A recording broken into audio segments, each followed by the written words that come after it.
O inconsciente, 1915. Aprendemos com a psicanálise que a essência do processo de repressão não consiste em eliminar, anular a ideia que representa o instinto, mas em impedir que ela se torne consciente.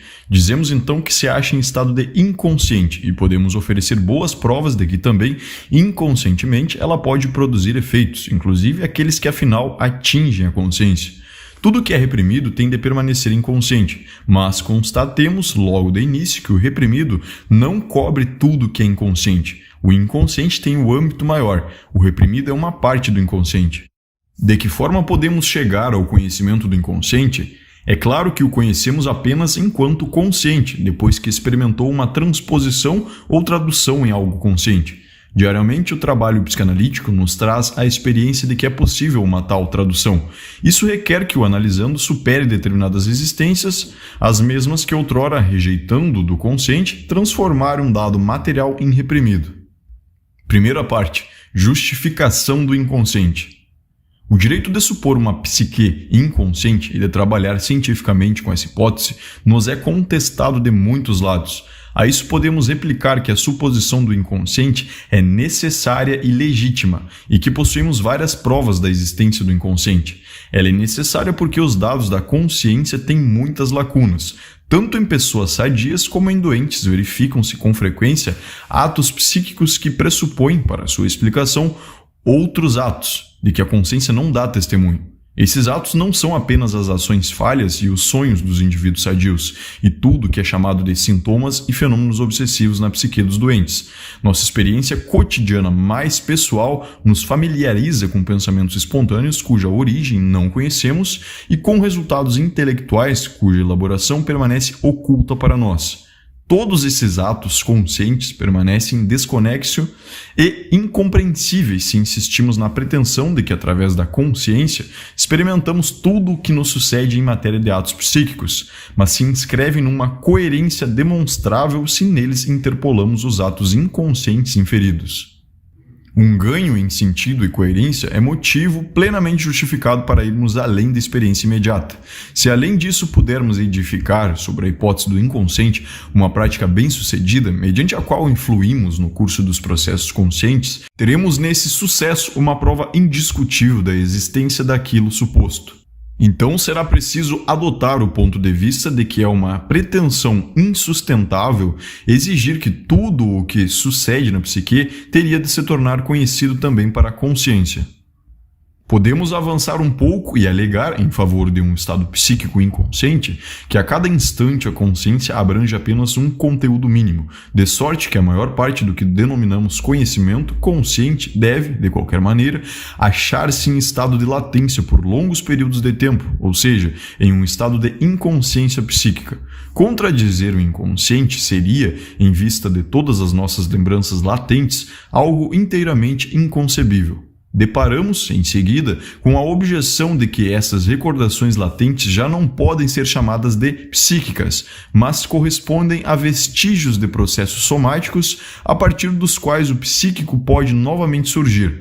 Não é difícil replicar que a lembrança latente é, pelo contrário, um indubitável resto de um processo psíquico. Mais importante, porém, é ter claro que a objeção se baseia na equiparação tácita, mas de antemão estabelecida, do consciente ao psíquico. Tal equiparação é ou uma petitio principii, que não admite questionar se tudo psíquico tem de ser também consciente, ou um caso de convenção, de nomenclatura. Tendo este segundo caráter, ela é naturalmente irrefutável, como toda convenção. Resta, então, perguntar se ela é útil e adequada o bastante para que tenhamos de aceitá-la.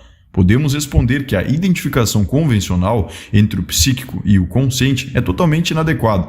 Ela rompe as continuidades psíquicas, nos precipita nas insolúveis dificuldades do paralelismo psicofísico, fica aberta à crítica de superestimar sem fundamentação razoável o papel da consciência e nos obriga a deixar o âmbito da pesquisa psicológica sem nos trazer compensação de outros campos. De todo modo, é claro que essa questão de saber se os incontestáveis estados latentes da vida psíquica devem ser concebidos como estados psíquicos inconscientes ou como físicos, ameaça redundar numa disputa de palavras. Daí ser aconselhável pôr em primeiro plano aquilo que sabemos com certeza sobre a natureza desses estados. Quanto às suas características físicas, eles não são completamente inacessíveis. Nenhuma concepção fisiológica, nenhum processo químico pode nos dar ideia de sua essência. Por outro lado, se verifica que eles mantêm o mais amplo contato com os processos psíquicos conscientes. Mediante um certo trabalho, podem se transformar neles, serem substituídos por eles, e se deixam descrever com todas as categorias que aplicamos aos atos anímicos conscientes, tais como representações, decisões, aspirações, etc. Mais ainda, de muitos desses estados devemos dizer que se diferenciam dos conscientes apenas pela falta da consciência. Logo, não hesitaremos em tratá-los como objetos da investigação psicológica, em íntima relação com os atos anímicos conscientes.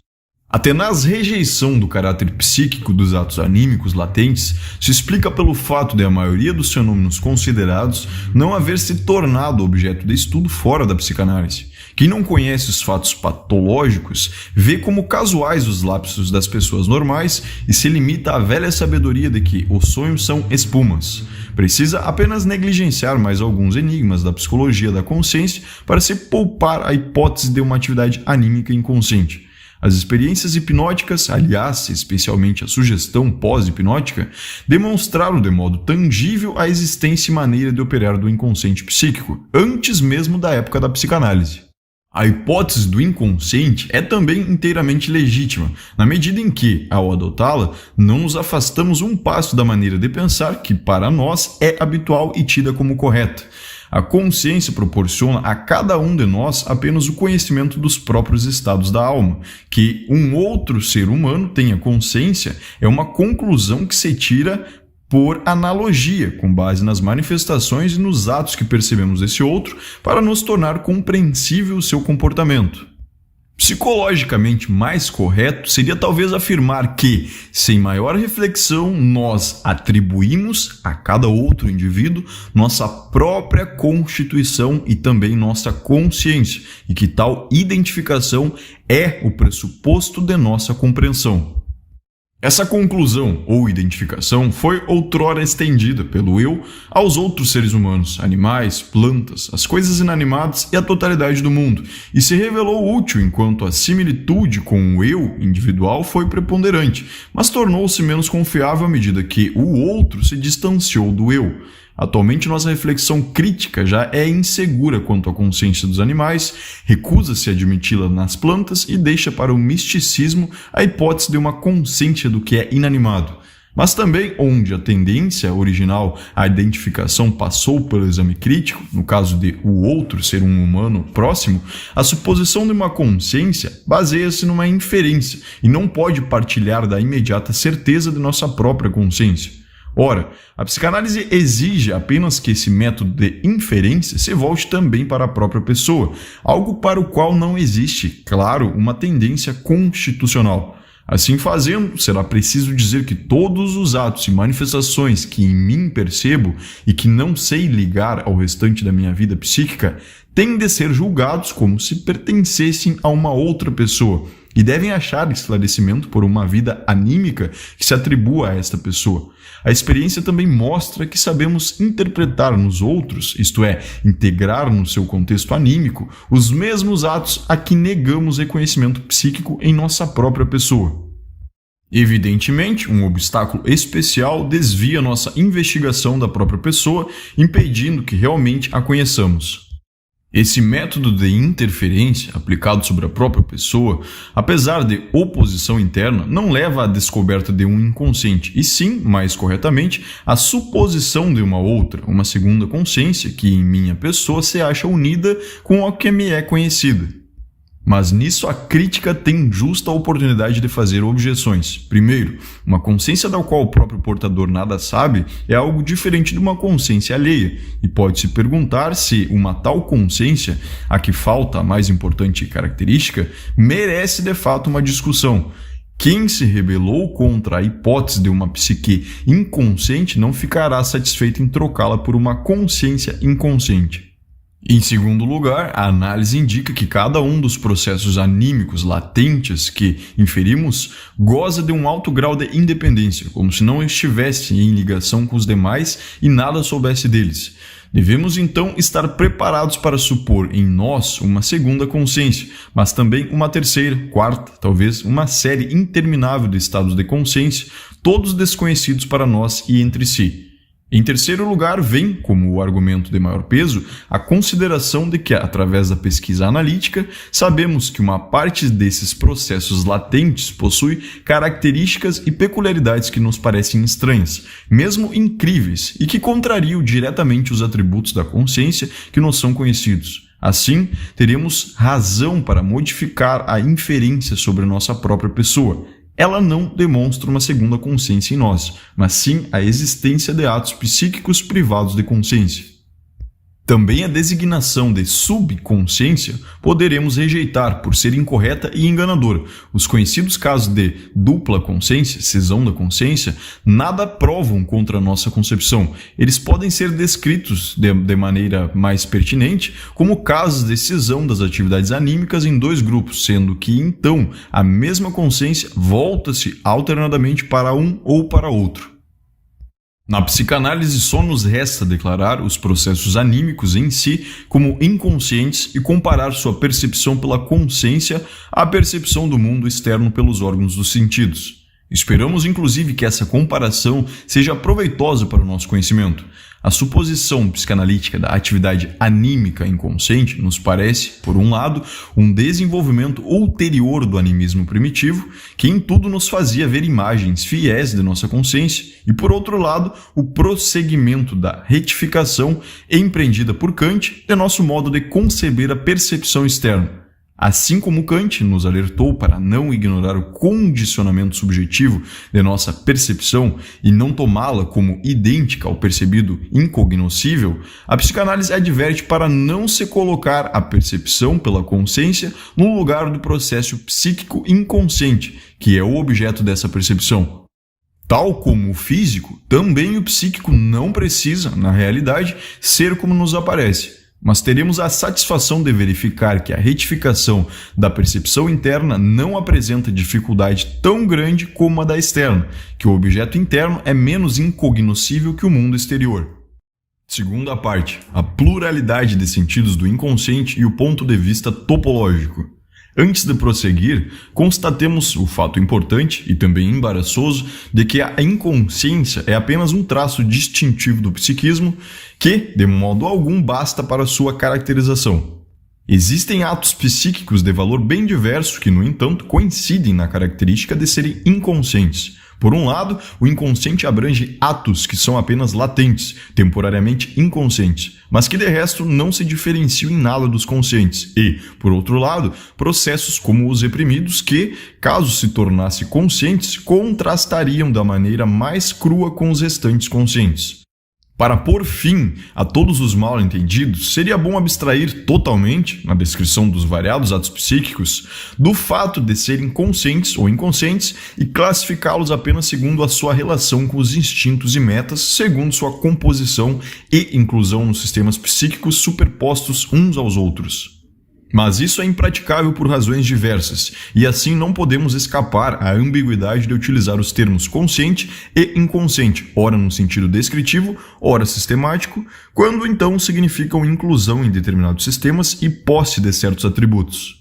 Poderíamos também fazer a tentativa de evitar a confusão, designando os sistemas psíquicos reconhecidos com nomes tomados arbitrariamente, que não aludissem à qualidade de ser consciente. Mas teríamos antes que justificar em que baseamos a diferenciação dos sistemas, e nisso não poderíamos contornar a qualidade de ser consciente, pois ela constitui o ponto de partida de todas as nossas investigações. Talvez possamos buscar socorro na sugestão de, ao menos na escrita, substituir consciência pela abreviatura CS e inconsciente por ICS, ao usar as duas palavras no sentido sistemático. De maneira positiva, enunciamos agora, como resultado da psicanálise, que um ato psíquico passa geralmente por duas fases em relação ao seu estado, entre as quais se coloca uma espécie de exame, censura. Na primeira fase, ele é inconsciente, pertence ao sistema ICS. Se no exame ele é rejeitado pela censura, não consegue passar para a segunda fase, então ele é reprimido e tem que permanecer inconsciente. Saindo-se bem no exame, porém, ele entra na segunda fase e participa do segundo sistema, aqui denominamos CS. Mas essa participação não chega a determinar inequivocadamente a sua relação com a consciência. Ele ainda não é consciente, mas capaz de consciência, na expressão de Breuer. Isso é, pode então, dadas certas condições, tornar-se objeto da consciência sem maior resistência. Tendo em vista essa capacidade de consciência, chamamos o sistema CS também de pré-consciente. Se ocorrer que também o tornar-se consciente do pré-consciente seja codeterminado por uma certa censura, então discriminaremos de modo mais rigoroso os sistemas PCS e CS, pré-consciente e consciente. Por enquanto, basta ter em mente que o sistema pré-consciente partilha as propriedades do sistema consciente e que a censura rigorosa cumpre seu papel na passagem do inconsciente para o pré-consciente. Ao admitir esses 2 ou 3 sistemas psíquicos, a psicanálise distanciou-se mais um passo da psicologia descritiva da consciência, atribuindo-se uma nova colocação de problemas em um novo conteúdo. Até então, ela se diferenciava da psicologia sobretudo pela concepção dinâmica dos processos anímicos. Agora ela pretende considerar igualmente a topologia da psique e indicar acerca de um ato psíquico qualquer no interior de qual sistema ou entre quais sistemas ele se passa. Em virtude desse empenho, deram-lhe também o nome de psicologia das profundezas. Veremos que ela pode enriquecer-se ainda com uma outra perspectiva. Se vamos lidar seriamente com uma topologia dos atos anímicos, temos que dirigir nosso interesse para uma dúvida que se apresenta neste ponto. Se um ato psíquico, limitemos-nos aqui a um que tenha a natureza de uma ideia, é transposto do sistema inconsciente para o sistema consciente ou pré-consciente, devemos supor que a essa transposição se liga uma nova fixação, como que um segundo registro da ideia em questão, que então pode estar contido também numa nova localidade psíquica e junto ao qual continua a existir o registro inconsciente original? Ou devemos antes acreditar que a transposição consiste numa mudança de estado que se produz no mesmo material e na mesma localidade? Essa questão pode parecer abstrusa, mas tem de ser levantada se quisermos formar da topologia psíquica, da dimensão psíquica profunda, uma ideia mais definida. Ela é difícil porque ultrapassa o puramente psicológico e toca nas relações entre o aparelho psíquico e a anatomia. Sabemos, de modo pouco preciso, que tais relações existem. O inabalável resultado da pesquisa é que a atividade anímica se encontra mais ligada à função do cérebro do que a qualquer outro órgão. Um pouco adiante, não se sabe quanto, leva-nos à descoberta da importância desigual das partes do cérebro e suas relações especiais com determinadas partes do corpo e atividades espirituais. Mas fracassaram radicalmente todas as tentativas de, a partir disso, encontrar uma localização para os processos anímicos. Todos os esforços de pensar nas ideias como se fossem armazenadas em células nervosas e nas excitações como se vagassem pelas fibras dos nervos. O mesmo destino estaria reservado para uma teoria que, digamos, acreditasse reconhecer no córtex cerebral o lugar anatômico do sistema consciente, da atividade psíquica consciente, e quisesse localizar os processos inconscientes nas zonas subcorticais do cérebro. Aqui se abre uma lacuna que no momento não pode ser preenchida, e tampouco é tarefa da psicologia preenchê-la. Provisoriamente, nossa topologia psíquica nada tem a ver com anatomia. Ela se refere a regiões do aparelho psíquico onde quer que se situem no corpo, e não a locais anatômicos. Neste aspecto, nosso trabalho é livre, então, e pode proceder de acordo com suas próprias necessidades. Também será útil lembrar que nossas hipóteses reivindicam apenas, em princípio, o valor de ilustrações. A primeira das duas possibilidades consideradas, a de que a fase consciente da ideia significa um novo registro da mesma, encontrável em outro lugar, é indubitavelmente a mais grosseira delas, mas também a mais cômoda. A segunda hipótese, de uma mudança de estado apenas funcional, é, de antemão, a mais provável, mas é menos plástica, mais difícil de manipular. Ligada à primeira, a hipótese topográfica, acha-se aquela de uma separação topográfica dos sistemas inconsciente e consciente, e a possibilidade de uma ideia existir simultaneamente em dois lugares do aparelho psíquico. e mesmo de que, não sendo inibida pela censura, avance regularmente de um lugar para o outro, eventualmente sem perder o seu primeiro assento ou registro. Isso talvez pareça estranho, mas pode se apoiar em impressões da prática psicanalítica. Se comunicamos a um paciente uma ideia que ele reprimiu num dado momento e que descobrimos, num primeiro instante isso nada muda em seu estado psíquico. Principalmente, não suprime a repressão nem desfaz suas consequências, como talvez se esperasse do fato de a ideia antes inconsciente haver se tornado consciente. Pelo contrário, de início obteremos tão só uma nova rejeição da ideia reprimida. Mas agora o paciente tem de fato a mesma ideia em dupla forma, em lugares diferentes de seu aparelho psíquico. Primeiro, tem a lembrança consciente do traço auditivo da ideia, através da comunicação, e também traz consigo, como sabemos com certeza, a memória inconsciente do vivido, em sua forma anterior.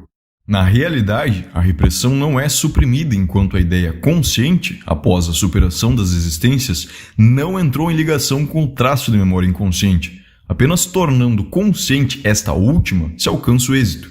Assim, pareceria demonstrado para a consideração superficial que ideias conscientes e inconscientes são registros diferentes, topograficamente separados, do mesmo conteúdo. Mas uma reflexão posterior mostra que é apenas aparente a identidade entre a comunicação e a lembrança reprimida do paciente. Ter ouvido e ter vivido são coisas bem diversas em sua natureza psicológica, mesmo quando têm o mesmo conteúdo. Portanto, no momento, não somos capazes de decidir entre as duas possibilidades discutidas. Talvez ainda encontremos fatores que façam pender a balança para uma delas. Talvez nos aguarde a descoberta de que a nossa colocação do problema foi insatisfatória e que a distinção entre a ideia consciente e a inconsciente deve ser determinada de modo inteiramente diverso. Terceira parte: sentimentos inconscientes. Restringimos a discussão anterior às ideias e agora podemos lançar uma nova questão, cuja resposta contribuirá para esclarecer nossos pontos de vista teóricos. Dissemos que existem ideias conscientes e inconscientes, mas haveria também impulsos, sentimentos, percepções inconscientes, ou neste caso, combinações assim não fariam sentido? De fato, creio que a oposição de consciente e inconsciente não se aplica aos instintos. Um instinto não pode jamais se tornar objeto da consciência, apenas a ideia que o representa. Mas também, no inconsciente, ele não pode ser representado senão pela ideia. Se um instinto não se prendesse a uma ideia ou não aparecesse como um estado afetivo, nada poderíamos saber sobre ele. Mas se, no entanto, falamos de um impulso inconsciente ou um impulso reprimido, trata-se de uma inócua negligência de expressão. Só podemos estar nos referindo ao impulso cujo representante ideativo é inconsciente, pois outra coisa não poderia entrar em consideração. Deveríamos pensar que a resposta à questão sobre os afetos, sentimentos, sensações inconscientes é igualmente fácil, pois é da natureza de um sentimento que ele seja sentido, isto é, que se torne conhecido da consciência. A possibilidade de inconsciência se excluiria totalmente no caso de sentimentos, sensações e afetos. Mas na prática psicanalítica estamos acostumados a falar de amor, ódio, raiva, etc., inconscientes. E vemos como inevitável até mesmo a insólita junção, consciência de culpa inconsciente, ou a paradoxal angústia inconsciente. Esse modo de falar tem maior significado do que no caso de instinto inconsciente? Aqui a coisa é realmente outra. Pode primeiramente suceder que um impulso afetivo ou emocional seja percebido, mas de forma equivocada. Ele é obrigado, devido à repressão de sua verdadeira representação, a unir-se com outra ideia e passa a ser tido pela consciência como manifestação dessa última.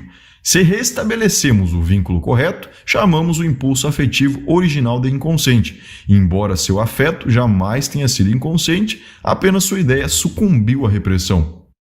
O uso das expressões afeto inconsciente e emoção inconsciente remete aos destinos do fator quantitativo do impulso instintual, em consequência da repressão. Ver o ensaio sobre a repressão. Sabemos que esses destinos podem ser três. Ou o afeto continua como é, no todo ou em parte, ou se transforma num montante de afeto qualitativamente diferente, sobretudo em angústia. Ou é suprimido, ou seja, seu desenvolvimento é interrompido. É mais fácil estudar essas possibilidades no trabalho do sonho do que nas neuroses. Sabemos, além disso, que a supressão do desenvolvimento do afeto é o verdadeiro objetivo da repressão e que o trabalho desta permanece inconcluso se esse objetivo não é alcançado. Em todos os casos em que a repressão consegue inibir o desenvolvimento do afeto, chamamos de inconscientes os afetos que reinstauramos ao corrigir o trabalho da repressão. Assim, não se pode negar a coerência desse modo de falar, mas existe, em relação à ideia inconsciente, a importante diferença de que esta, após a repressão, continua existindo como formação real no sistema inconsciente, enquanto ao afeto inconsciente corresponde, no mesmo lugar, apenas uma possibilidade incipiente que não pôde se desenvolver. A rigor, e embora esse modo de falar continue sendo irrepreensível, não existe afetos inconscientes tal como existe ideias inconscientes. Mas bem pode haver, no sistema inconsciente, formações afetivas que, como outras, tornam-se conscientes. Toda a diferença vem de que ideias são investimentos, de traços mnemônicos, no fundo, enquanto os afetos e sentimentos correspondem a processos de descarga, cujas expressões finais são percebidas como sensações. No estado atual de nosso conhecimento dos afetos e sentimentos, não somos capazes de exprimir essa diferença de modo mais claro. A constatação de que a repressão pode impedir que o impulso instintual se transforme em exteriorização de afeto é de especial interesse para nós. Mostra-nos que o sistema consciente normalmente governa tanto a afetividade como o acesso à motilidade e realça o valor da repressão, indicando, entre as consequências desta, não só que ela mantém algo longe da consciência, mas que também impede o desenvolvimento do afeto e o deslocamento da atividade muscular. Também é possível dizer, de modo inverso, que, na medida em que o sistema consciente controla a afetividade e a motilidade, chamamos de normal o estado psíquico do indivíduo. No entanto, há uma inegável diferença na relação entre o sistema dominante e as duas ações vizinhas de descarga. Enquanto o domínio do consciente sobre a motilidade voluntária é firmemente estabelecido, resiste regularmente ao assalto da neurose e apenas na psicose desmorona, o controle do desenvolvimento pelos afetos, pelo consciente, é menos firme. Mesmo no interior da vida normal, percebe-se uma constante luta entre os sistemas consciente e inconsciente pela primazia sobre a afetividade. Certas esferas da influência delimitam umas às outras e ocorrem misturas entre as forças operantes. A importância do sistema consciente-pré-consciente para o acesso à liberação de afeto e à ação também nos torna compreensível o papel que toca as ideias substitutivas na configuração da doença. É possível que o desenvolvimento do afeto proceda diretamente do sistema inconsciente. Nesse caso, tem sempre o caráter da angústia, pela qual são trocados todos os afetos reprimidos. Mas frequentemente o impulso instintual tem que esperar até achar uma ideia substitutiva no sistema consciente. Então, o desenvolvimento do afeto é possibilitado a partir desse substituto consciente, e o caráter qualitativo do afeto é determinado pela natureza dele. Afirmamos que na repressão o afeto se separa de sua ideia, e depois os dois prosseguem para seus diferentes destinos. Em termos descritivos, isso é indiscutível. Via de regra, porém, o processo real é que um afeto não surge enquanto não é conseguida uma nova representação no sistema consciente. Parte 4. Topologia e dinâmica da repressão. Chegamos ao resultado de que a repressão é, no essencial, um processo que se verifica em ideias na fronteira dos sistemas inconsciente e pré-consciente-consciente. E agora podemos fazer uma nova tentativa de descrever mais detalhadamente esse processo. Deve-se tratar de uma retirada de investimento, mas pergunta-se em qual sistema ocorre a retirada e a qual sistema pertence o investimento retirado. A ideia reprimida permanece capaz de ação no inconsciente, deve ter conservado seu investimento, portanto. O que foi retirado deve ser outra coisa. Se tomamos o caso da repressão propriamente dita, após repressão, tal como se dá na ideia pré-consciente ou mesmo já consciente, a repressão pode consistir apenas em que é retirada à ideia o investimento pré-consciente que pertence ao sistema pré-consciente. A ideia permanece não investida, então, ou recebe investimento do inconsciente, ou conserva o investimento inconsciente que já possuía antes. Logo, a retirada do investimento pré-consciente, manutenção do inconsciente ou substituição do investimento pré-consciente por um inconsciente.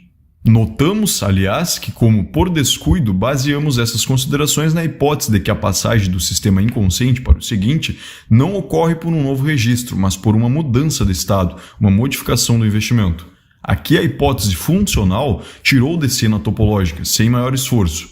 Mas esse processo de retirada da libido não basta para fazer mais compreensível uma outra característica da repressão. Não está claro por que a ideia que permaneceu investida ou foi dotada de investimento a partir do inconsciente não deveria renovar a tentativa de, por força desse investimento, penetrar no sistema pré-consciente. Então, a retirada da libido teria que se repetir nela e o mesmo jogo prosseguiria indefinidamente, mas o resultado não seria a repressão. Do mesmo modo, o referido mecanismo de retirada de investimento pré-consciente falharia em se tratando de descrever a repressão primordial. Neste caso, se depara com uma ideia inconsciente, que ainda não recebeu investimento do pré-consciente, e a qual ele não pode ser retirado, portanto. Temos aqui necessidade, então, de outro processo, que no primeiro caso sustente a repressão e no segundo cuide da sua produção e continuidade, e só podemos enxergá-lo na suposição de um contra-investimento, através do qual o sistema pré-consciente se proteja do assalto da ideia inconsciente.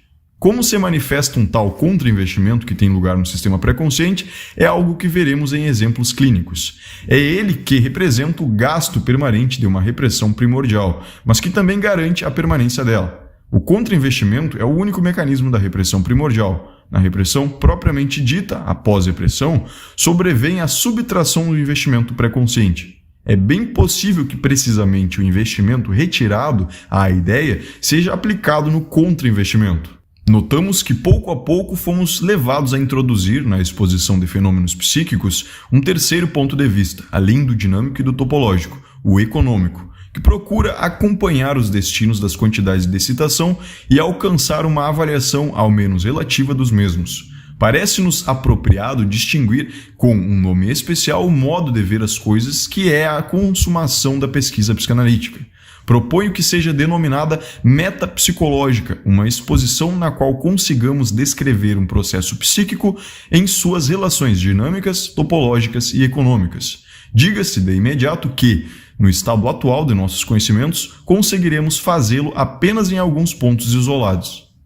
Vamos fazer uma acanhada tentativa de descrição metapsicológica do processo de repressão nas três conhecidas neuroses de transferência. Poderemos aqui substituir investimento por libido, porque se trata, como sabemos, dos destinos dos instintos sexuais. Na histeria de angústia, uma primeira fase do processo frequentemente não é notada, talvez seja realmente omitida, mas a observação cuidadosa permite reconhecê-la. Ela consiste no surgimento da angústia sem que se perceba o que a desperta. É de se supor que no inconsciente havia um impulso de amor que demandava transposição para o sistema pré-consciente, mas o investimento a ele dirigido, vindo desse sistema, recolheu-se como numa tentativa de fuga, e o investimento libidinal inconsciente da ideia rejeitada foi descarregado como angústia. Numa eventual repetição do processo, foi dado um primeiro passo para dominar a desagradável evolução da angústia. O investimento em fuga voltou-se para uma ideia substituta, que por um lado ligava-se associativamente à ideia rejeitada e por outro lado escapava à repressão por seu distanciamento daquela, substituto por deslocamento, e permitia uma racionalização do desenvolvimento da angústia que não se podia inibir. A ideia substituta desempenha então para o sistema consciente, pré-consciente, o papel de um contra-investimento, ao garanti-lo contra a emergência da ideia reprimida no consciente, e por outro lado é, ou age como se fosse, o local de partida para o desencadeamento do afeto de angústia, agora de fato não inibível.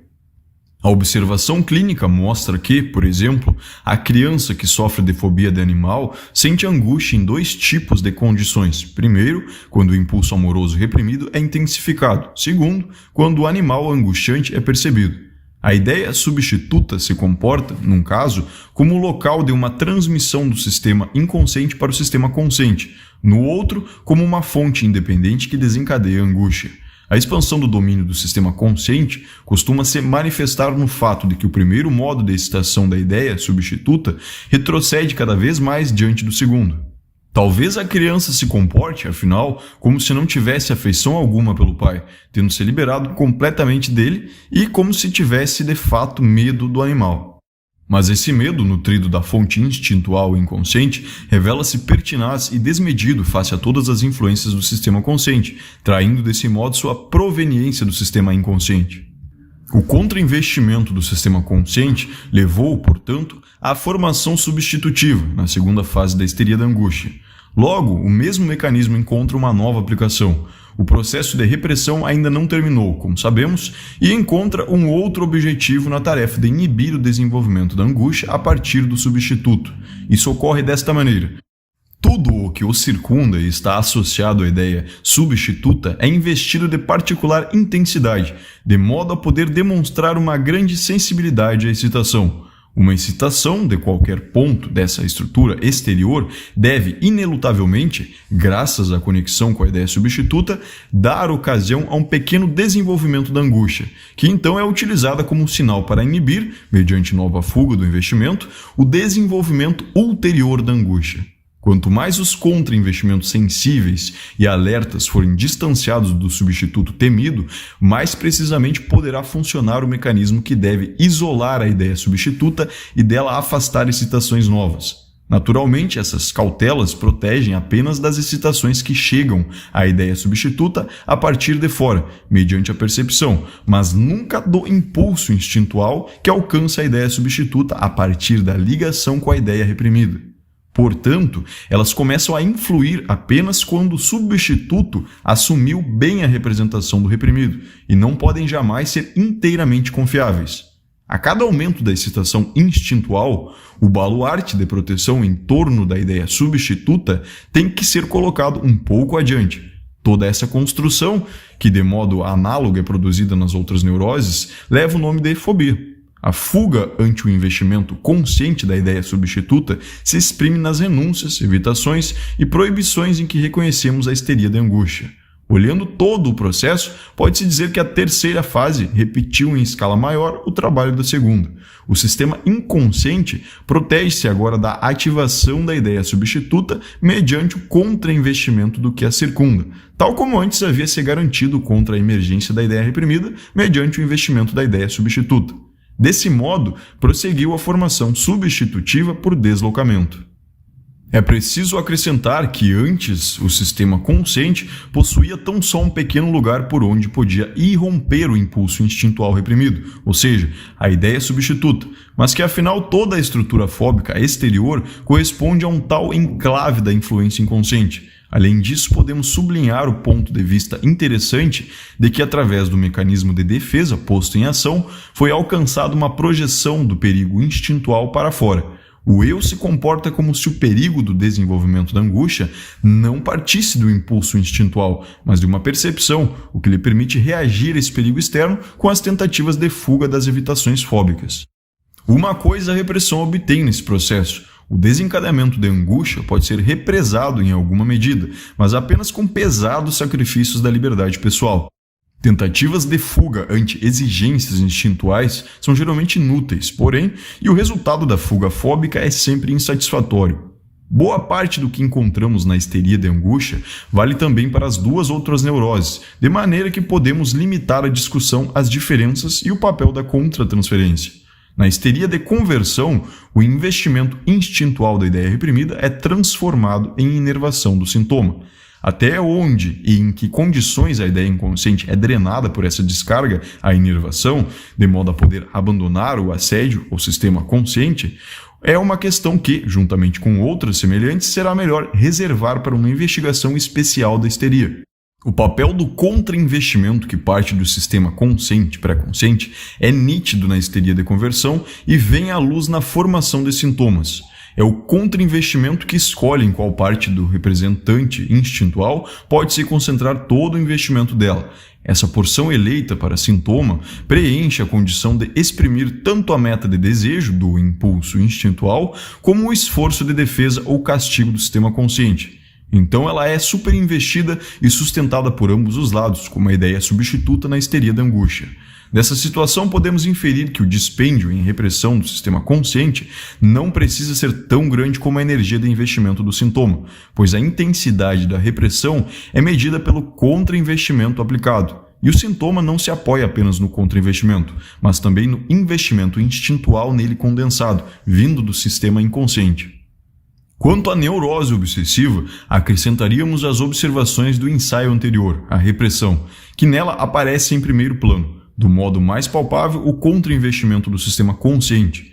É ele que se ocupa da primeira repressão, organizado como formação reativa, e é nele que mais tarde sucede a irrupção da ideia reprimida. Pode-se conjecturar que é devido à preponderância do contra-investimento e à ausência de descarga que a obra da repressão parece muito menos bem sucedida na histeria de angústia e na neurose obsessiva que na histeria de conversão. Parte 5. As características especiais do sistema inconsciente. A distinção entre os dois sistemas psíquicos ganha nova significação se atentarmos para o fato de que os processos de um deles, do inconsciente, mostram características que não se acham naquele imediatamente acima. O âmago do inconsciente consiste de representantes instintuais que querem descarregar seu investimento, de impulsos de desejo, portanto. Esses impulsos instintuais são coordenados entre si, coexistem sem influência mútua, não contradizem uns aos outros. Quando dois impulsos de desejo são ativados ao mesmo tempo e suas metas nos parecem claramente incompatíveis, os dois impulsos não subtraem algo um do outro ou eliminam um ao outro, mas concorrem para a formação de um objetivo intermediário, um compromisso. Nesse sistema não há negação, não há dúvida nem graus de certeza. Tudo isso é trazido apenas pelo trabalho da censura entre inconsciente e pré-consciente. A negação é um substituto da repressão em nível mais alto. No inconsciente, existe apenas conteúdos mais ou menos fortemente investidos. Há uma mobilidade bem maior das intensidades de investimento. Pelo processo de deslocamento, uma ideia pode ceder à outra todo o seu montante de investimento. Pelo de condensação, pode acolher todo o investimento de várias outras. Propus enxergar nesses dois processos indícios do assim chamado processo psíquico primário. No sistema pré-consciente, vigora o processo secundário, quando se permite que um tal processo primário ocorra em elementos do sistema pré-consciente, ele se mostra cômico e provoca risos.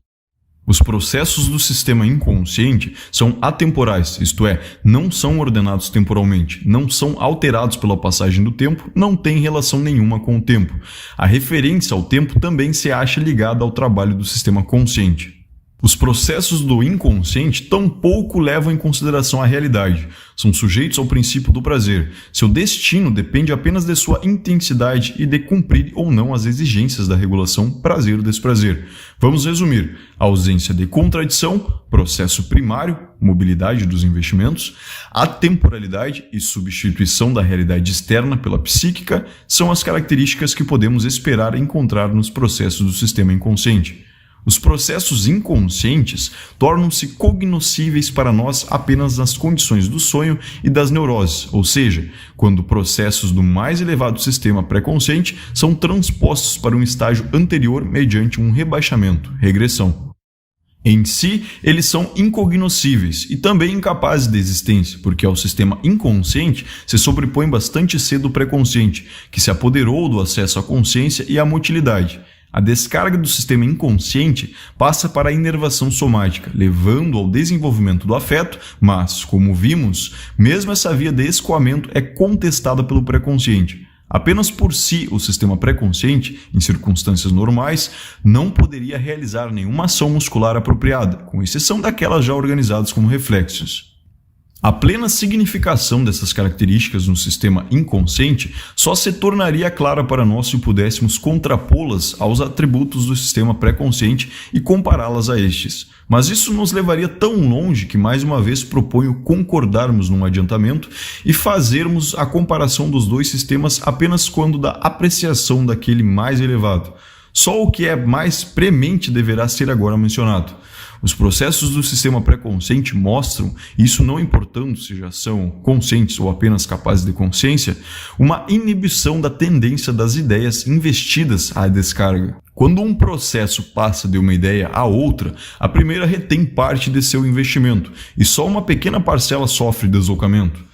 Tal como no processo primário, deslocamentos e condensações são excluídos ou muito limitados. Isso levou Joseph Breuer a supor dois diferentes estados de energia de investimento na psique, um tônico, vinculado, e outro livremente móvel, tendente à descarga. Acho que essa distinção representa, até agora, nossa mais profunda percepção da natureza da energia nervosa, e não vejo como se poderia evitá-la. Uma necessidade premente, numa apresentação metapsicológica, mas talvez um empreendimento por demais ousado, seria prosseguir a discussão desse ponto. Ao sistema pré-consciente cabem, além disso, o estabelecimento de uma capacidade de comunicação entre os conteúdos das ideias, de maneira que possam influenciar uns aos outros, a ordenação temporal deles, a introdução de uma ou várias censuras, a prova da realidade e o princípio da realidade. Também a memória consciente parece depender inteiramente do pré-consciente. Ela deve ser claramente diferenciada dos traços mnemônicos em que se fixam as experiências do inconsciente e corresponde provavelmente a um registro especial, tal como quisemos supor para a relação da ideia consciente com a inconsciente, mas que rejeitamos. Nisso também acharemos meios de pôr fim à oscilação ao nomear o sistema mais elevado, que agora chamamos indiferentemente de pré-consciente ou de consciente. E será oportuna a advertência de não generalizar apressadamente o que aqui esclarecemos sobre a distribuição das funções psíquicas entre os dois sistemas. Nós descrevemos a situação tal como se mostra no ser humano adulto, no qual o sistema pré-consciente, a rigor, funciona apenas como estágio preliminar da organização mais elevada. O conteúdo e as relações que tem esse sistema durante o desenvolvimento individual e a significação que lhe cabe nos animais não devem ser inferidos da nossa descrição, mas sim pesquisados independentemente. Além disso, devemos estar preparados para encontrar no ser humano condições patológicas em que os dois sistemas mudam, ou mesmo trocam entre si tanto o conteúdo como as características. Parte 6. A comunicação entre os dois sistemas. Seria errado imaginar que o inconsciente permanece em repouso enquanto o trabalho psíquico é realizado pelo pré-consciente, que o inconsciente é algo acabado, um órgão rudimentar, um resíduo do desenvolvimento. Ou supor que a comunicação entre os dois sistemas se restringe ao ato da repressão, em que o pré-consciente lança ao abismo do inconsciente tudo o que lhe parece perturbador. O inconsciente é, isto sim, algo vivo e capaz de desenvolvimento, e mantém bom número de outras relações com o pré-consciente, entre elas também a de cooperação. É preciso dizer, em suma, que o inconsciente continua nos assim chamados derivados, que é suscetível aos influxos da vida, influencia constantemente o pré-consciente e até se acha sujeito, por sua vez, a influências por parte do pré-consciente. O estudo dos derivados do inconsciente irá decepcionar profundamente nossa expectativa de uma divisão pura e esquemática entre os dois sistemas psíquicos. Certamente isso despertará insatisfação com nossos resultados e provavelmente será usado para questionar o modo como separamos os processos psíquicos. Mas alegaremos que a nossa tarefa consiste em transpor para a teoria os resultados da observação e que não temos a obrigação de alcançar já de início uma teoria bastante polida e recomendável em sua simplicidade. Nós defendemos as suas complicações na medida em que correspondem à observação e não perdemos a esperança de, justamente por meio delas, chegar, enfim, ao conhecimento de um estado de coisas que, embora simples em si, possa fazer justiças às complicações da realidade. Entre os derivados dos impulsos instintuais inconscientes, do tipo que descrevemos, há alguns que reúnem em si características opostas. Por um lado, são altamente organizados, isentos de contradição, utilizaram todas as aquisições do sistema consciente e mal se distinguiram, em nosso julgamento, das formações desse sistema. Por outro lado, são inconscientes e incapazes de tornar-se conscientes, ou seja, pertencem qualitativamente ao pré-consciente, mas factualmente ao inconsciente. Sua procedência é determinante para o seu destino. Devemos compará-los aos mestiços das raças humanas, que no geral semelham os brancos, mas denunciam a origem de cor em algum traço notável e por isso são excluídos da sociedade, não desfrutando os privilégios dos brancos. Dessa natureza são as fantasias dos normais e dos neuróticos, que reconhecemos como estágios preliminares da formação dos sonhos e dos sintomas e que, apesar de sua alta organização, permanecem reprimidas e, como tais, não podem se tornar conscientes. Chegam perto da consciência, não são incomodadas enquanto não possuem um investimento intenso, mas são rejeitadas assim que ultrapassam um certo grau de investimento. Derivados do inconsciente, assim altamente organizados, são também as formações substitutivas, mas elas conseguem penetrar na consciência devido a uma circunstância favorável, como, por exemplo, a união a um contra-investimento do pré-consciente. Quando investigarmos mais detidamente em outro lugar as condições para o tornar-se consciente, poderemos solucionar uma parte das dificuldades que aqui surgem. No momento, seria útil contrapor a abordagem desde o inconsciente, até aqui adotada, uma outra a partir da consciência. Para a consciência, a inteira soma dos processos psíquicos aparece como o reino do pré-consciente. Uma parte enorme desse pré-consciente se origina do inconsciente, tem o caráter dos derivados deste e submete-se a uma censura antes de poder se tornar consciente. Uma outra parte do pré-consciente é capaz de consciência, sem censura. Aqui temos uma contradição com uma hipótese anterior. Na abordagem da repressão, vimos-nos obrigados a situar entre os sistemas inconsciente e pré-consciente a censura decisiva no tornar-se consciente. Agora nos parece plausível uma censura entre pré-consciente e consciente, mas convém não enxergar nessa complicação uma dificuldade e supor, isto sim, que a cada passagem de um sistema para o seguinte e mais elevado, ou seja, a cada progresso para um estágio mais elevado de organização psíquica, corresponde uma nova censura. No entanto, com isso é eliminada a hipótese de uma contínua renovação dos registros. A razão de todas essas dificuldades está em que a qualidade de ser consciente, a única característica dos processos psíquicos que nos é dada diretamente, não se presta em absoluto para distinguir os sistemas. Não considerando o fato de o consciente não ser sempre consciente, mas às vezes latente, a observação nos mostrou que muito daquilo que partilha as propriedades do sistema pré-consciente não se torna consciente, e ainda ficamos sabendo que o tornar-se consciente é restringido por determinadas direções de sua atenção. Portanto, a consciência não tem relação simples nem com os sistemas nem com a repressão. A verdade é que não só o psiquicamente reprimido permanece alheio à consciência, mas também uma parte dos impulsos que governam o nosso eu, ou seja, o mais forte oposto funcional do reprimido. Na medida em que nos esforçamos por uma abordagem metapsicológica da psique, temos que aprender a nos emancipar da importância dada ao sintoma ser, estar consciente. Enquanto ainda nos apegamos a ele, vemos nossas generalizações serem regularmente contrariadas por exceções.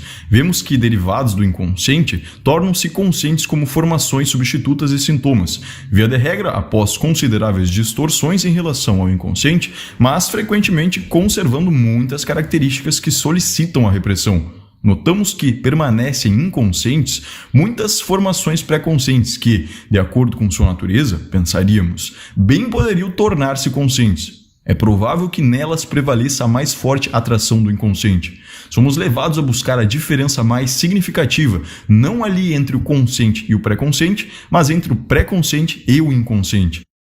Na fronteira do pré-consciente, o inconsciente é rechaçado pela censura e derivados dele podem contornar essa censura, organizar-se superiormente, crescer no pré-consciente até atingir certa intensidade no investimento, mas depois de a haver ultrapassado, ao procurar se impor à consciência, são reconhecidos como derivados do inconsciente e novamente reprimidos na nova fronteira de censura entre pré-consciente e consciente. Assim, a primeira censura funciona para o inconsciente mesmo, a última para os derivados inconscientes dele. Podemos supor que a censura adiantou-se um tanto no curso do desenvolvimento individual.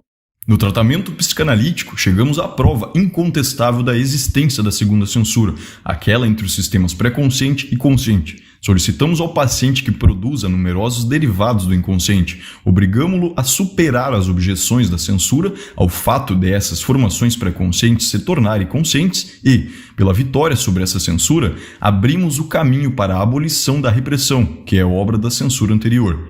Acrescentemos a observação de que a existência da censura entre pré-consciente e consciente nos lembra que o tornar-se consciente não é um simples ato de percepção, mas provavelmente um sobreinvestimento também, um avanço mais na organização psíquica.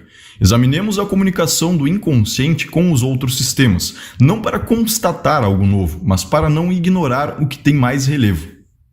Nas raízes da atividade instintual, os sistemas se comunicam amplamente entre si. Uma parte dos processos estimulados passa pelo inconsciente, como por um estágio preparatório, e alcança o mais alto desenvolvimento psíquico no consciente, enquanto outra parte é retida como inconsciente. Mas o inconsciente é também atingido pelas experiências vindas da percepção externa. Todos os caminhos que levam da percepção para o inconsciente permanecem normalmente livres. Apenas os caminhos que do inconsciente levam adiante são submetidos à barreira da repressão. É muito digno de nota que o inconsciente de um indivíduo possa, contornando o consciente, reagir ao inconsciente de outro. Esse fato merece investigação mais aprofundada, em especial para saber se a atividade pré-consciente é aí excluída, mas como descrição é algo incontestável. O conteúdo do sistema pré-consciente ou consciente procede em parte da vida instintual, pela mediação do inconsciente, e em parte da percepção. É incerto até que ponto os processos desse sistema influem diretamente sobre o inconsciente. A pesquisa de casos patológicos revela, com frequência, uma quase inacreditável autonomia e impermeabilidade a influências por parte do inconsciente. O que caracteriza a doença é uma total discordância das tendências, uma absoluta desintegração dos dois sistemas. Mas o tratamento psicanalítico é fundado na influência sobre o inconsciente, a partir do consciente, mostrando de toda maneira que isso, embora trabalhoso, não é algo impossível. Como já dissemos, os derivados do inconsciente que mediam entre os dois sistemas nos preparam um caminho para essa realização. Devemos admitir, porém, que a modificação espontânea do inconsciente por parte do consciente é um processo lento e difícil. A cooperação entre o impulso pré-consciente e o inconsciente, até mesmo fortemente reprimido, pode ocorrer quando há a situação em que o impulso inconsciente é capaz de agir no mesmo sentido de uma das tendências dominantes. Nesse caso, é suspensa a repressão, permite-se a atividade reprimida como reforço daquela pretendida pelo eu. O inconsciente torna-se conforme ao eu nessa constelação única, sem que, de resto, algo se modifique em sua repressão. O êxito do inconsciente nessa cooperação é inconfundível. As tendências reforçadas se comportam diferentemente das normais, elas habilitam para uma operação perfeita e mostram, diante de oposições, uma resistência semelhante à dos sintomas obsessivos, digamos. O conteúdo do inconsciente pode ser comparado a uma população aborígene da psique. Se no ser humano existem formações psíquicas herdadas, algo análogo ao instinto dos animais, então isso constitui o âmago do inconsciente. Junta-se a isso, mais tarde, o que durante o desenvolvimento infantil é eliminado por ser inutilizável e que não precisa ser diferente, em sua natureza, daquilo que foi herdado. Uma divisão clara e definitiva no conteúdo dos dois sistemas só se estabelece, via de regra, no momento da puberdade. Parte 7. A identificação do inconsciente. O que expusemos acima é, provavelmente, tudo o que podemos afirmar sobre o inconsciente, na medida em que recorremos tão só ao conhecimento da vida onírica e das neuroses de transferência. Certamente não é muito, e às vezes dá uma impressão de pouca clareza e desordem. Sobretudo, não nos oferece a possibilidade de alinhar o inconsciente num contexto já familiar ou de nele inseri-lo. Somente a análise de uma das afecções que chamamos de psiconeuroses narcísicas pode nos trazer concepções que nos aproximem do enigmático inconsciente, ou o torne tangível, por assim dizer. Desde um trabalho de Abraham, 1908, que o escrupuloso autor reconheceu dever ao meu estímulo, buscamos caracterizar a dementia precox de Kraepelin, esquizofrenia segundo Bloller, por seu comportamento ante a oposição eu-objeto. Nas neuroses de transferência, histeria de angústia, histeria de conversão, neurose obsessiva, nada havia que desse particular relevo a essa oposição. Sabíamos, é verdade, que a frustração relativa ao objeto traz a irrupção da neurose e que a neurose implica a renúncia ao objeto real e também que a libido subtraída ao objeto real retrocede a um objeto fantasiado e dele a um reprimido, introversão.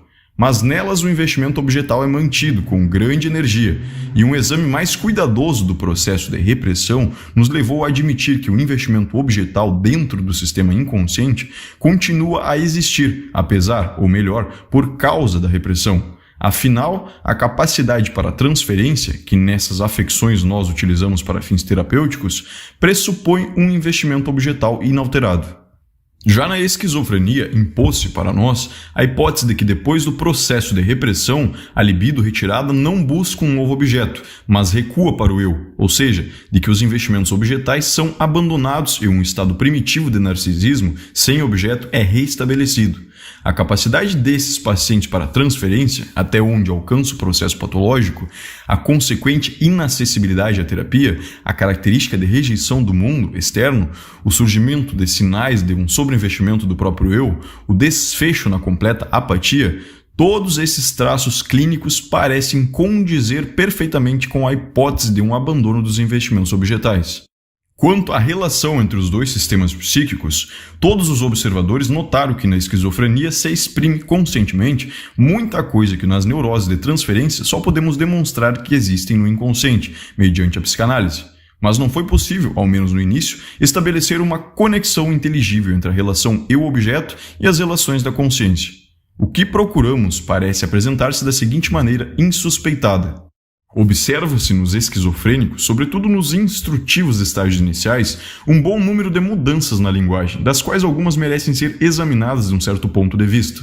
Frequentemente o modo de expressão é objeto de um cuidado especial, torna-se rebuscado, afetado.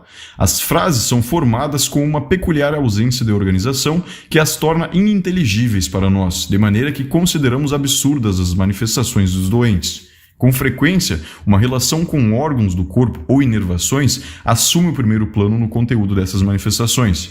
A isso podemos acrescentar que, nesses sintomas da esquizofrenia, que semelham formações substitutivas histéricas ou neurótico-obsessivas, a relação entre o substituto e o reprimido mostra peculiaridades que nos surpreenderiam nas duas neuroses mencionadas. O Dr. Viktor Taussky, de Viena, pôs à minha disposição algumas das observações que fez numa esquizofrenia incipiente, que apresentam a vantagem de a doente mesma ter dado explicação para suas falas.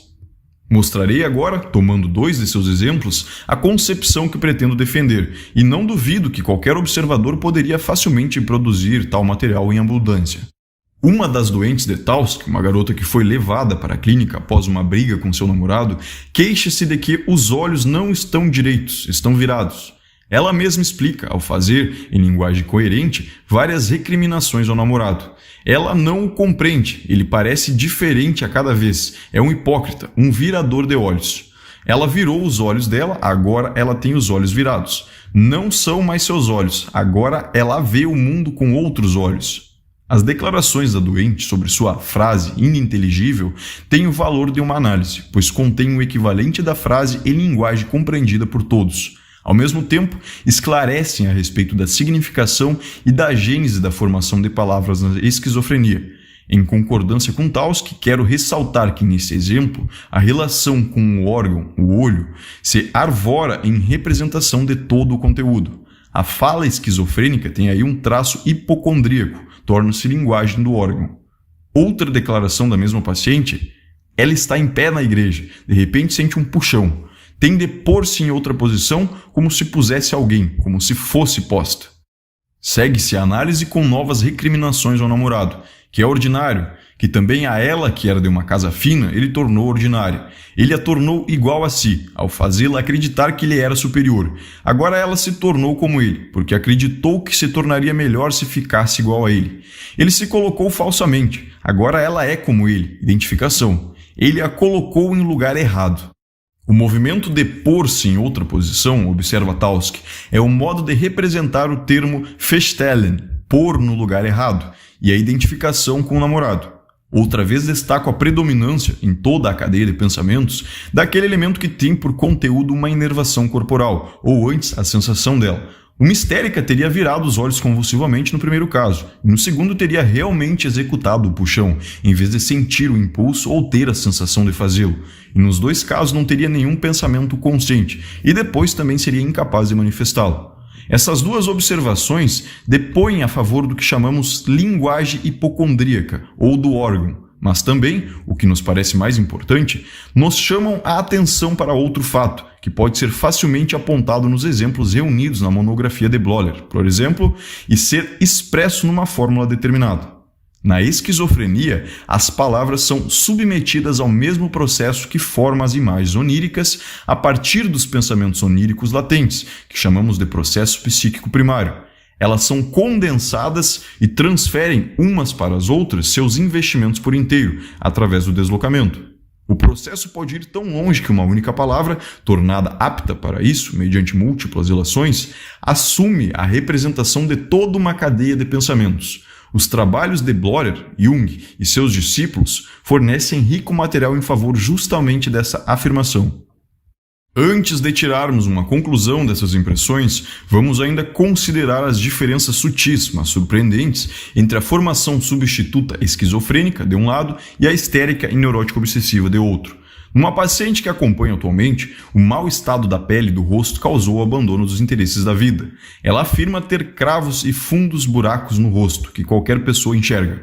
A análise demonstra que ele encena seu complexo da castração em sua pele. Num primeiro instante, mexeu sem pena nos seus cravos. Tinha grande satisfação em espremê-los, pois nisso soltava fora alguma coisa, explicou. Depois começou a achar que em todo lugar onde havia eliminado um cravo surgia uma cavidade e recriminou-se bastante por haver estragado para sempre a pele com sua constante manipulação. É evidente que espremer os cravos para ele é um substituto da masturbação. A cavidade que, por sua culpa, surgia então é o genital feminino, ou seja, o cumprimento da ameaça de castração ou da fantasia que a representa, provocada pela masturbação. Essa formação substitutiva tem, apesar de seu caráter hipocondríaco, muita semelhança com uma conversão histérica. No entanto, é inevitável a sensação de que aí deve suceder outra coisa, de que uma formação substitutiva como essa não pode ser atribuída a uma histeria, mesmo antes de poder dizer em que se estriba a diferença. Um histérico dificilmente tomará uma cavidade pequena, como um poro da pele, por símbolo da vagina, que ele geralmente compara com todos os objetos possíveis que encerram um espaço vazio. Achamos também que a multiplicidade de pequenos buracos o impedirá de vê-los como um substituto para o genital feminino. Algo semelhante vale para um jovem paciente sobre o qual, anos atrás, Taussig fez um relato à Sociedade Psicanalítica de Viena. Ele se comportava como um neurótico obsessivo, levava horas fazendo a toilette, etc. Mas chamava a atenção o fato de que podia informar sem resistências o significado de suas inibições. Ao calçar as meias, por exemplo, incomodava-o a ideia de que ia afastar os pontos da malha, isto é, revelar os buracos, e cada buraco para ele simbolizava a abertura sexual feminina. Também isso é algo que não podemos esperar de um neurótico obsessivo.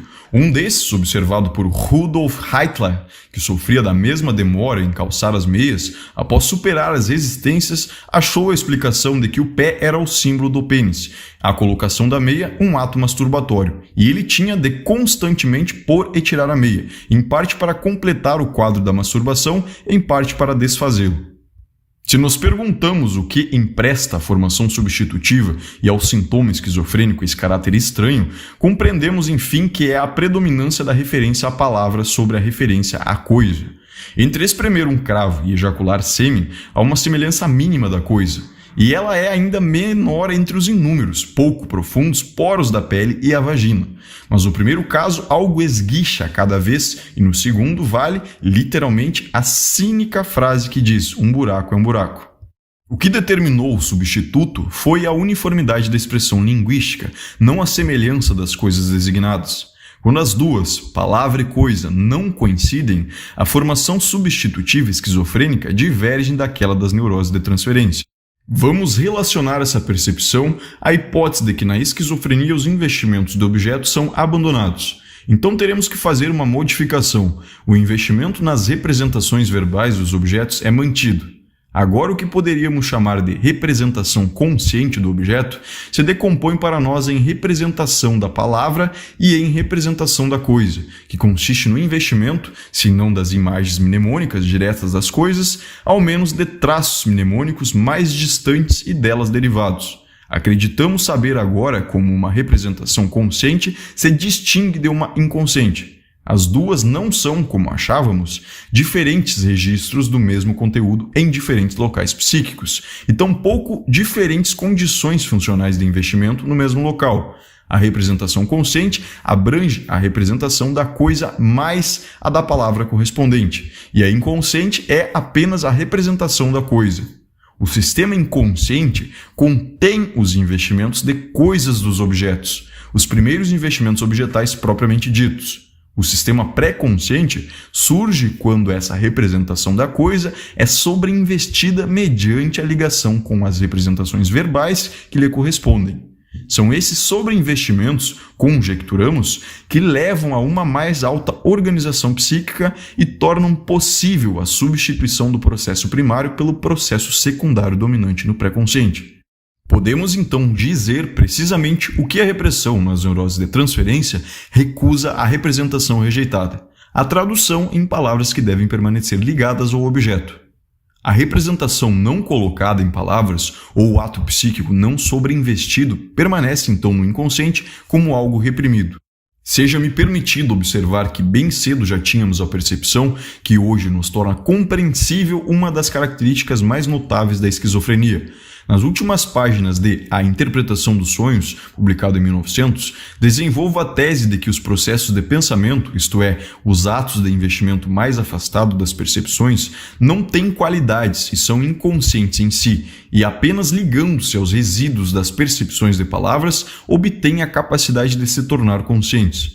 Por sua vez, as representações verbais procedem da percepção dos sentidos, assim como as representações de coisas, de modo que caberia perguntar por que as representações de objetos não podem se tornar conscientes através de seus próprios resíduos de percepções.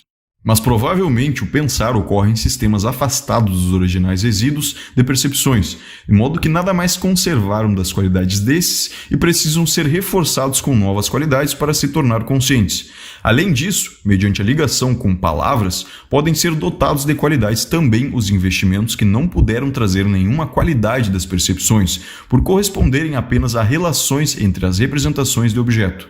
Tais relações, tornadas apreensíveis apenas mediante palavras, são um componente capital de nossos processos de pensamento. Compreendemos que a ligação com representações verbais ainda não coincide com o tornar-se consciente e apenas fornece a possibilidade para isso, ou seja, que não caracteriza nenhum outro sistema senão o pré-consciente.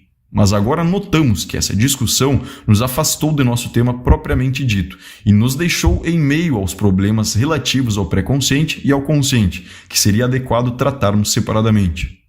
Quanto à esquizofrenia, que aqui abordamos apenas na medida em que nos parece indispensável para um conhecimento geral do inconsciente, temos de nos perguntar se o processo aqui denominado repressão ainda tem algo em comum com a repressão nas neuroses de transferência. A fórmula segundo a qual a repressão é um processo que ocorre entre o sistema inconsciente e o pré-consciente ou consciente, que resulta em manter algo distante da consciência, de toda maneira requer uma mudança para poder incluir também a dementia precox e outras afecções narcísicas. Mas permanece como traço comum a tentativa de fuga do eu, que se manifesta na retirada do investimento consciente. E a mais superficial reflexão nos ensina que essa tentativa de fuga, essa fuga do eu, realiza-se de maneira bem mais profunda e radical nas neuroses narcísicas. Se na esquizofrenia essa fuga consiste na retirada do investimento instintual dos lugares que representam a inconsciente representação do objeto, pode parecer estranho que a parte da mesma representação do objeto, pertencente ao sistema pré-consciente, as representações verbais que a ela correspondem, deva experimentar, ao contrário, um investimento mais intenso. Seria antes de esperar que a representação verbal, sendo a parte pré-consciente, tenha de suportar o primeiro impacto da repressão e que ela se torne completamente insuscetível de investimento depois que a repressão prosseguiu até as representações de coisas inconscientes. Isto é, certamente algo difícil de compreender. A saída que se oferece é o investimento da representação verbal não pertencer ao ato de repressão, mas constituir a primeira das tentativas de restabelecimento ou cura que tão claramente dominam o quadro da esquizofrenia. Esses esforços pretendem reaver os objetos perdidos, e bem pode ser que, com essa intenção, eles tomem o caminho para o objeto através da parte verbal dele, nisso tendo de se contentar com as palavras em vez das coisas, pois nossa atividade anímica se move de maneira bastante geral, em duas direções opostas, ou dos instintos pelo sistema pré-consciente até o trabalho consciente do pensamento, ou, por incitação de fora, pelo sistema do consciente e pré-consciente até os investimentos inconscientes do eu e dos objetos. Esse segundo caminho tem de permanecer transitável, apesar da repressão ocorrida, e fica, até certo ponto, aberto aos esforços da neurose para readquirir seus objetos. Quando pensamos abstratamente, corremos o perigo de negligenciar as relações das palavras com as representações de coisas inconscientes. E não se pode negar que, então, nosso filosofar ganha uma indesejada semelhança, em expressão e conteúdo, com o modo de funcionar dos esquizofrênicos. Por outro lado, pode-se tentar caracterizar o modo de pensar dos esquizofrênicos, dizendo que eles tratam as coisas concretas como se fossem abstratas.